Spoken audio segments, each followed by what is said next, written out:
All right, so last week we talked about your personal or your borrowed story and how that relates to recruiting as sales track relates to recruiting. Well, first I want to go over as our review our recruiting process. The first is gain interest, and this is done through the first 6 lessons of sales track. We could actually call that recruiting track. With whom do I start? Make your name list, your 15-second commercial, your qualifying questions and tie downs, your personal and borrowed stories. This week tonight we'll be looking at the Litmus test, and next week we'll be looking at setting the appointment in stone. Step number 2 in your recruiting process is send to videos or live webinar, and make sure you set up a follow-up appointment. Don't do your appointments for recruiting just like, yeah, we can meet and we can talk. Do it as a physical appointment so they have some responsibility to it. They have some skin in the game. Third step is on your follow-up appointment. You want to answer questions. What do they like best about what they saw? Do 3-way call needed to close, and for recruiting, target the 250 starter package on a 90-day trial. If you go to the Newsworthy blog, you can type in 250 starter package, or you can type in 90-day trial, or you can type in worth 90-day starter package, and any of those will bring up the particulars on the 250 target for recruiting. And then your step number 4 is begin training and support. Okay, so takeaways from last week. I would usually use Joan in this, but as I mentioned, Joan is indisposed this evening, and like I said, she is on the call, but she is unable to talk with us this evening. So the big takeaways from last week from your personal and borrowed stories. First is facts tell and stories sell. We discussed this in detail that people may not forget all the facts and figures and numbers and analysis and everything, but a good, compelling story is something that most people remember continually, or at least remember what the context was. We want you to remember people buy on emotion and back it up with logic. 90% of decisions are based on emotion, and stories tap into those emotions and help elicit response and action. What we're really trying to do is gain the trust of the client, be relevant with the client, and get them on our side if we're recruiting. But I want you all to also understand that when you're recruiting from this standpoint, you want to be doing this like an interview. You want to make sure they're a good fit for you.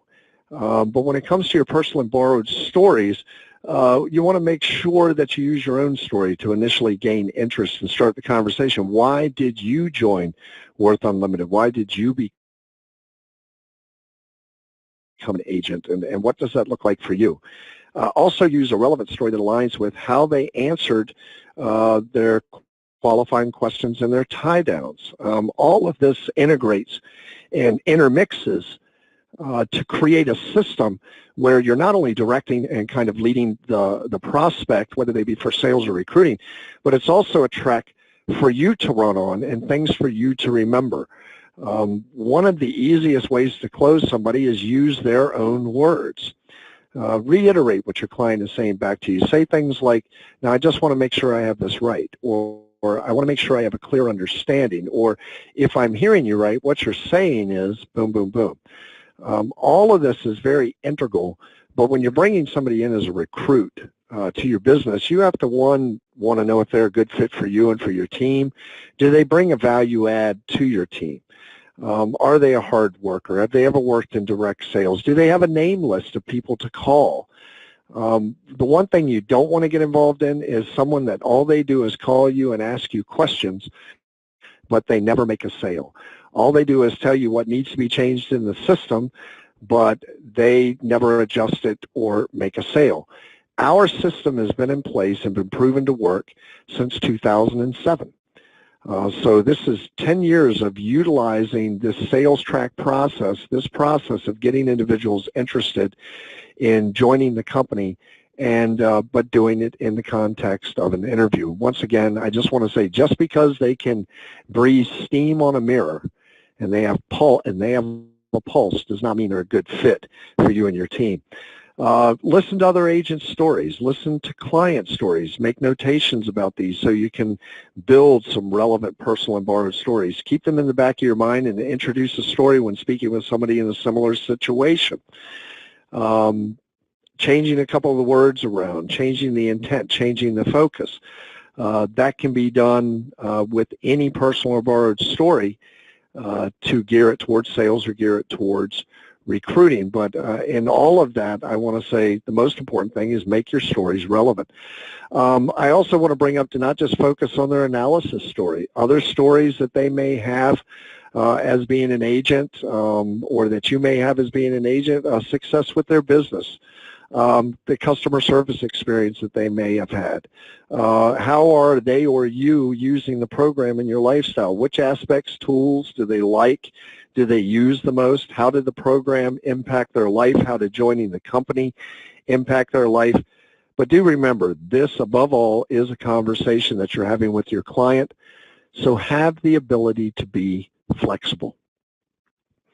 It's not about just getting your pitch out. It's not about just getting your point across. It's about listening to your client. It's about interacting with your client on a level that they understand that you are placing their needs before your own needs, that you are truly looking for a solution to their situation or their dilemma, and a solution that is relevant to their situation. Your conversational language should match them. You should match them in meter. You should match them in tone. Just be very aware of the audience that you're speaking to, and it will help you an absolute passel when it comes to recruiting. All right, so Worth Unlimited Sales Track, Recruiting Part 3 for May 7th, 2018. Your fifth step, your fifth lesson is the litmus test. And the litmus test is a two-part question. So we are going to have question number one. And question number one is, so Mr., Mrs., Miss, let's say we are using a scale of 1 to 5. 1 represents something that has no importance to you whatsoever, and 5 represents something that is absolutely imperative, something you absolutely need or want. On that scale of 1 to 5, where is your desire to earn more money or build your own business, be your own boss, insert whatever word works there for recruiting, between 1 and 5? Now, it seems like a very simple question, but if you've followed Sales Track and you've led up to here and you've done your qualifying questions and your tie downs, you have your gun loaded. If you've given relevant personal and borrowed stories, you've drawn the client in. If you've truly listened to them with qualifying and tie down questions and brought this full circle, this is like the coup de grace question, which is really allowing you to ascertain or to judge their amount of desire or interest to move forward with Worth Unlimited. This is where you've already interviewed them. You've already got a good feel for who they are, if they're going to be a good fit. Do not persuade people to join the company. Do not persuade people that this is absolutely right for them. Present the case, present the facts, present your stories, your tie downs, your questions, everything that we've talked about in sequence, and allow them to make a decision, and then qualify them one final time with a statement. Let's say we're using a scale of 1 to 5. 1 represents something that has no importance to you whatsoever, and 5 represents something that is absolutely imperative, something you absolutely need or want. On that scale of 1 to 5, where is your desire to earn more money, build your own business, be your own boss, become financially independent, help individuals get out of debt through offering our product, be a part of our team? Where do you sit between 1 and 5? And another way that you could do this is say, let's say we're using a scale of 1 to 5. Same thing. It's now we're saying on that scale of 1 to 5, where would your desire be to buy a new car, go on vacation, pay off your student loans, have the down payment money you need for a home, build a new business, supplement your existing business, find another career, try a new opportunity, work hard to get what you want, be a part of a team. On that scale of 1 to 5, how important is it for you to make a difference? What I'm trying to let you know with this slide is that first part of the statement on a scale of 1 to 5, 1 being nothing, 5 being imperative. How are you with X. And this should come from your qualifying questions that you did with the client. You know, I really want a business that's kind of in a box. I'm looking for a business that will come alongside what I'm currently doing in business. I'm a mortgage broker, insurance agent, financial planner, mechanic, whatever it is. I'm looking for a business that will come alongside that can complement my existing business. And so in that, it would be on a scale of 1 to 5. 1 meaning nothing, 5 is absolutely imperative. How serious on that scale of 1 to 5, where would you say you lie about wanting to incorporate another product into your business to increase your bottom line or to have another offering for your clients? I just want you to know that all of this, just like we said at the end of the summary, remember this is a conversation, and be flexible. Your biggest point is going to be relevant, to truly listen to what they're saying and gear your questions, gear your stories, gear your tie downs, gear your litmus test towards the information they have already given you, so they don't have to make a stretch in trying to understand how all this will come together.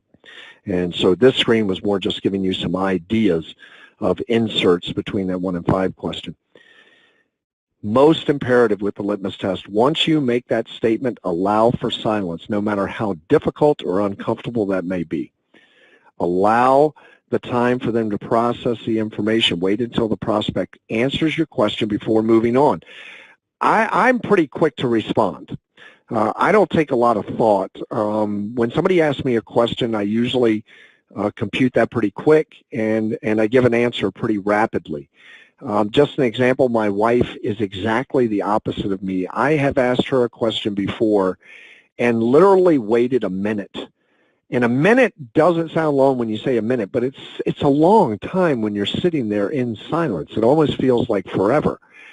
And I can remember many times with my wife, still happens to this day, that I've asked her a question and a minute later she hasn't answered me. And I will say to her, honey, did you hear my question, or do you have an answer for me? And many times her response is, I'm still thinking about it. Now that's something I find a little bit hard to relate to because I don't take that much time to think about things, and maybe that's a flaw in my character. Maybe I jump before I look too many times. Maybe I never test the waters and just dive right in. We have to remember that everybody is geared a little bit differently. Everybody has a little bit different priority or a little bit different way they like receiving language or a little bit different conversational style. Some people take longer to process information and feel comfortable with it. Some people make very snap decisions. And over the next few weeks, a few weeks out, we are going to go back into our personality study and start looking at different personality traits as related to DISC to help you identify this more deeper with your client. But wait until the prospect answers your question before you move on. Ask them that question, go silent, let them respond. Do not coach the prospect, do not coach the prospect. And while this period of silence is taking place and when you ask the question, be observant and be engaged. You know, people, 80% of everything we say, I've heard people say 90%, I'm going to go with 80, is body language, is the things that we do not say. Now, if you've got them on a telephone or a conference call, that's a little difficult. But if you're face-to-face with them, notice their body language. Do they put their hand on their chin? Do they step in? Do they step back? Do they drop their head down? Do they tilt their head up? Do they look down to the left? Do they look down to the right? Do they look up to the right? Do they look up to the left? All of these are indicators of how engaged this client is to you and what their barometer is, so to speak, regarding the information that you're giving them, how you are relating to them, how you're associating with them. The one thing that I do know, people can alter their words. People can doctor their responses, to doctor them to the audience they're speaking to be aggressive, to be less aggressive, to be open, to be closed off.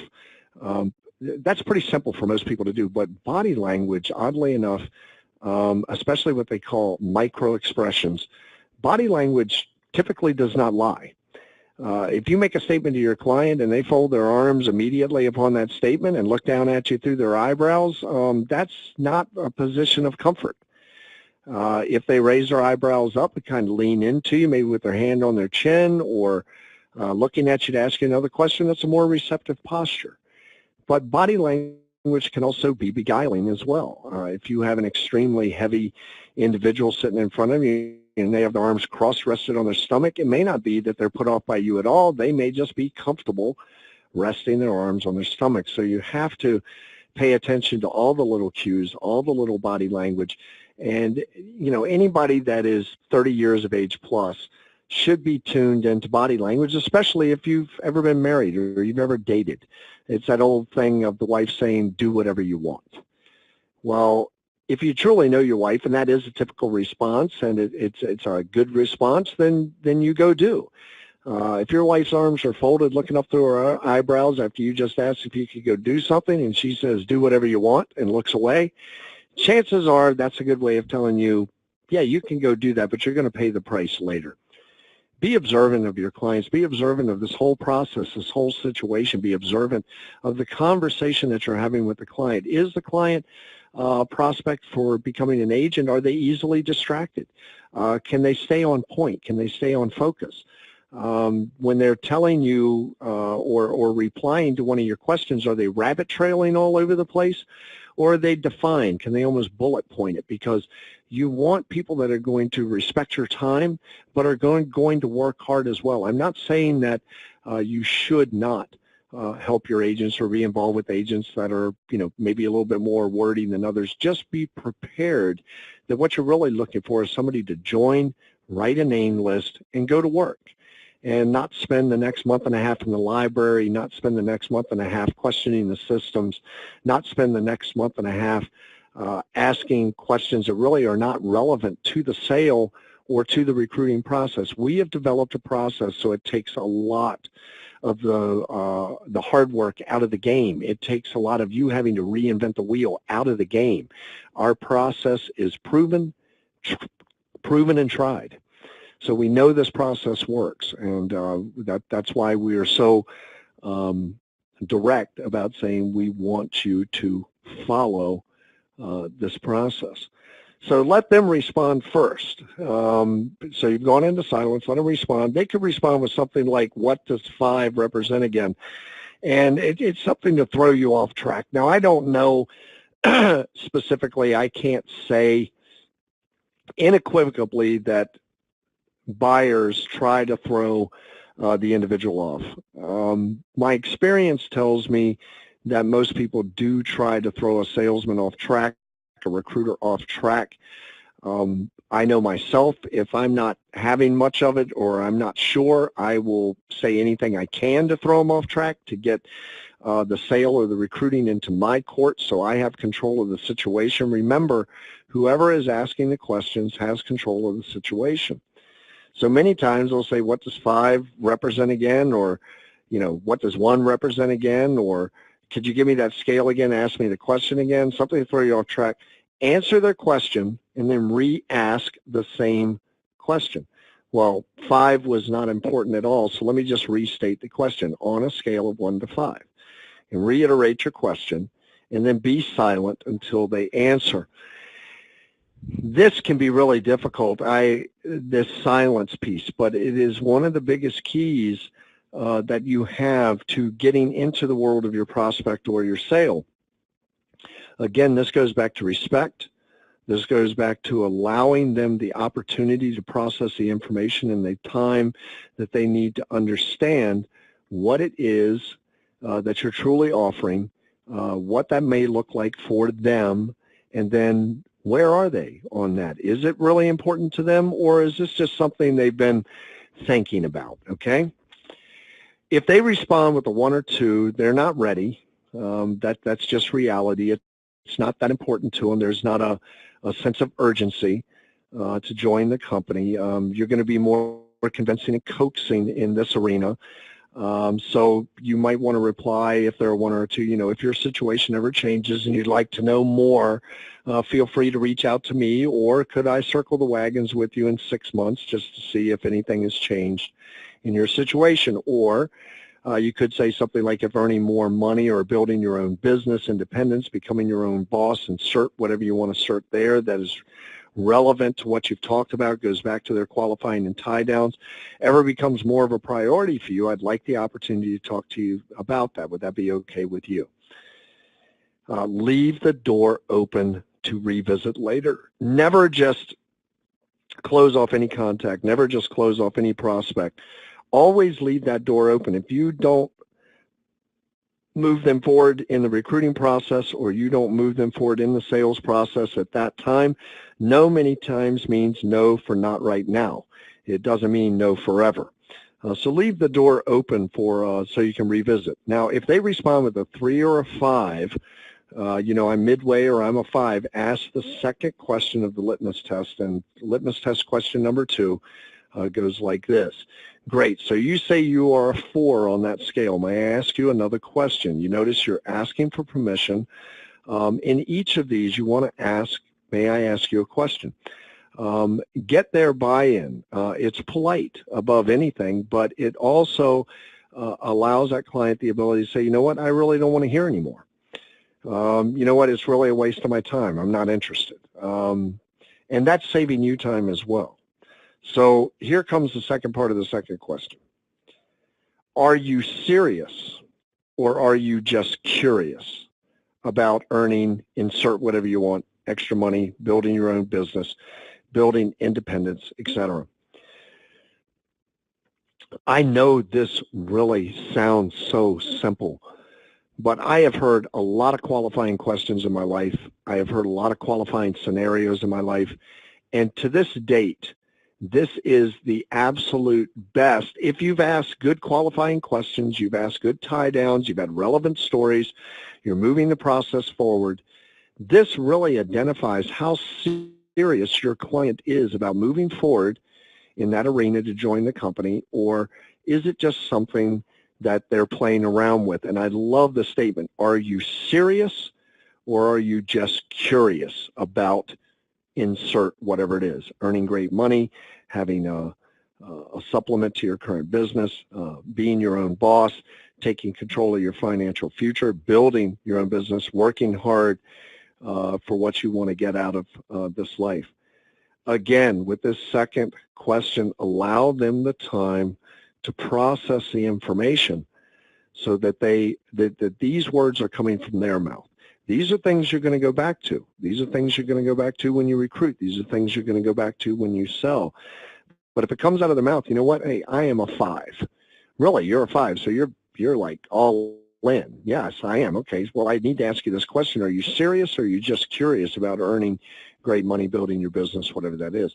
If they come back at you and they say, I'm 100% serious, well, you've already done everything you need to do. I would sign them up right there. If you've already gone through the process we've outlined, you come down to this question, they say, no, I'm totally serious. Say, great. Here are your options. You can come in for $149. You come in as an agent. That status is for 1 year. You earn your rank. Or you can come in with the $250 starter package. If you're a brand new agent, never signed up with us, you'll get use of the program for 90 days. There is no contractual obligation to buy the program. The $250 is giving you 90 days use of the program, and along with that, we give you your agent status for 1 year. You can go deeper if you want to look up the 90-day starter package about how they convert that, how they get the $250 credited towards a lifetime membership from the 90-day trial to actually buying the program. If they do that, the time breaks of where they would come in to the hierarchy as far as agent, supervisor, director. This litmus test question was actually told to me by an older gentleman many years ago, and just about every recruiting I've ever done and every sale I have ever done, and I'm going to put this in at least the 85 to 90% rate, I have used this litmus test question, and it has saved me a lot of wasted time, and it has also identified some people that are really strong hitters that have done some excellent things with this business based on their desire to change their current situation by joining the company or by buying the product. If they respond with negative response, if they respond with negative response, I'm just curious, move on with something like, maybe we can visit that some other time when the timing is right for you, or we can revisit your situation when earning more money is more of a priority for you. You can write it any way you want. What I'm trying to say there is if they respond negatively, you need to have a response, oh, that's okay. Maybe when that situation changes, we can revisit that for you. Or do you mind if I touch base with you in 6 months when it's more of a priority or it has more importance in your life than the other things you have going on? What you don't want to do is wear your client out. You don't want to just drag them down a path that's going to waste their time, waste your time, and end up at the same place. It's best to know right up front. If they respond positively, I am totally serious. Move directly into the next step, which is setting your appointment in stone. All right, so with all that having been said, in summary, the sales track process is best used for recruiting as well as sales. Don't reinvent the wheel. Follow a duplicatable, replicatable system that can be easily learned and executed by others. Follow your process of gaining interest, send to videos or live webinars, follow up appointment and answer questions. What do they like best? Do your 3-way call, close, target for recruiting the 250 trial. Begin your training and support with the 5 steps to success. Allow for silence when you're asking the litmus test question. Do not coach your prospect. We advise that you do something uncomfortable every day to build your business, and don't be a secret business owner. Get out there and start the conversations that are going to matter, that are going to make a difference. You cannot do this business completely from behind a desk unless you have an incredibly large base of contacts. Your database is absolutely the most valuable thing that you have.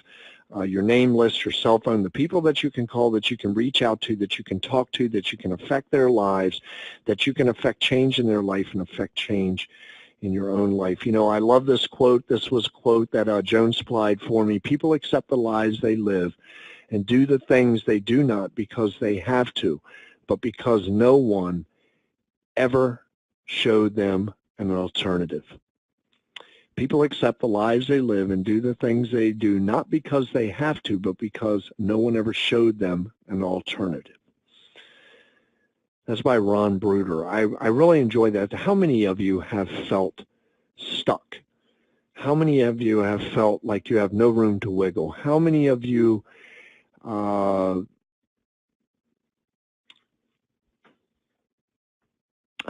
just accepted the way things were for a long time until you found something different? That's why I feel it is so important that we offer this information. Do not decide who should hear the information and who should not. Everyone wants to feel like they're okay in business, personal life, finances. Very few people will offer up that they're having distress in those areas unless they're asked the question. Ralph came in and said, on Serious and Curious, can't people be both?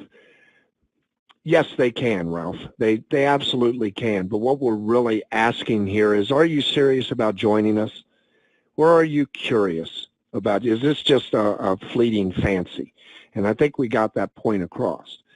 Somebody could very easily come back and say, yeah, I'm serious and I'm curious.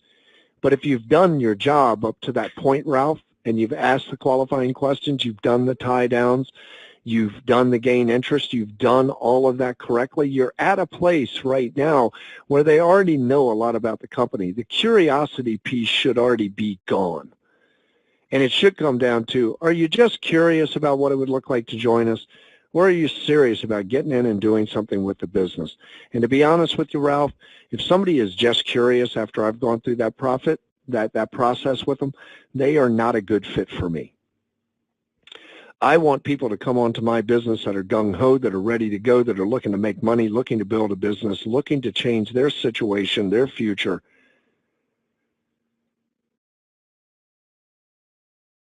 Looking to make an absolute difference in their lives or make a difference in the lives of those that they impact.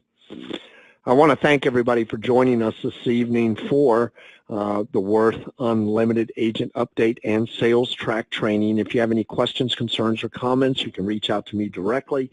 If it has to do with operation of the program or your back office operation, Worst Support is fully capable of walking you through those situations, those scenarios that you may have. If it's about positioning the product, positioning of a client, anything along those lines, I would speak to your upline, the person that you recruited in. If it's something that you seriously need somebody to listen to or work out, or you're not getting the information you need, feel free to contact me directly.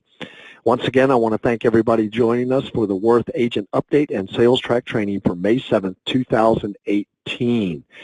Let's get out there and do something big. Let's get out there and do something right, but at the very least, let's get out there and do something big right now. This is Max Saunders saying bye-bye for now.